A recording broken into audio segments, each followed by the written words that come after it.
Kuya Jesus, minsan hindi ko talaga alam kung paano magsimula. Gusto kong magdasal pero nauubusan ako ng salita. Kadalasan, ang gulo sa isip ko. Parang hindi ko maramdaman kung nandyan ka ba, pero kahit ganun, narito ako. Humihinga ng malalim at humihiling, turuan mo ako. Naalala ko ang mga disipulos mo, kahit sila nalilito.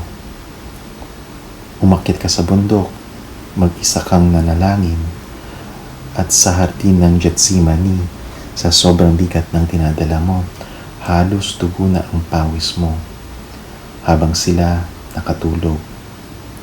Siguro ako rin. Madalas antukin sa panalangin o nawawala ng focus. Pero kahit ganun, alam kong iniintindi mo ako.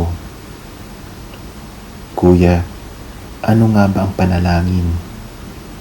Sabi mo, ito ay pakikipag-usap sa ating Diyos Ama. Hindi naman pala kailangan maging magarbo. Hindi kailangan perpekto ang mga salita.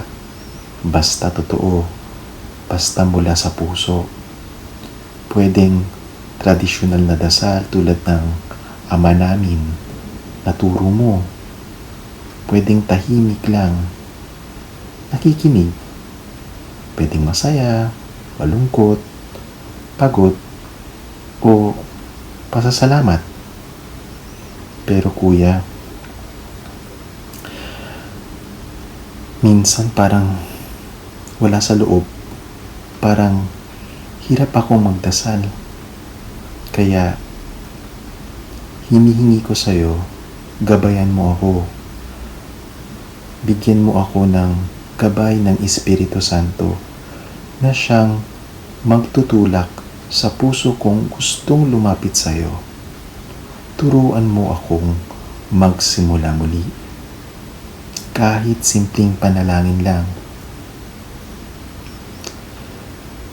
Ngayong linggo, gusto kong simulan sa 5 minutong panalangin araw-araw. Hindi mahaba, pero totoo. Tahimik. Ako at ikaw lang. Umiwas sa mga distractions.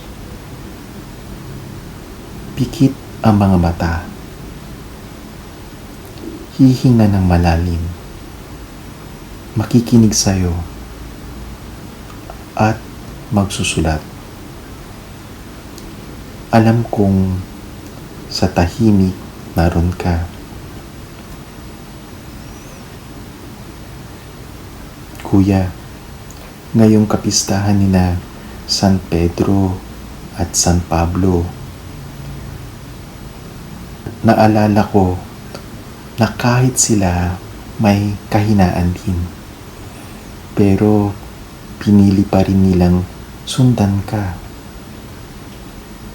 Kaya gusto ko ring subukang sundan ka kahit hindi ako perpekto. Tulungan mo akong simulan ngayon isang simpleng panalangin araw-araw, buong puso, buong loob, dahil alam kong sa bawat dasal mas makikilala kita at sa iyo rin makikilala ko ang tunay kong sarili. Amen.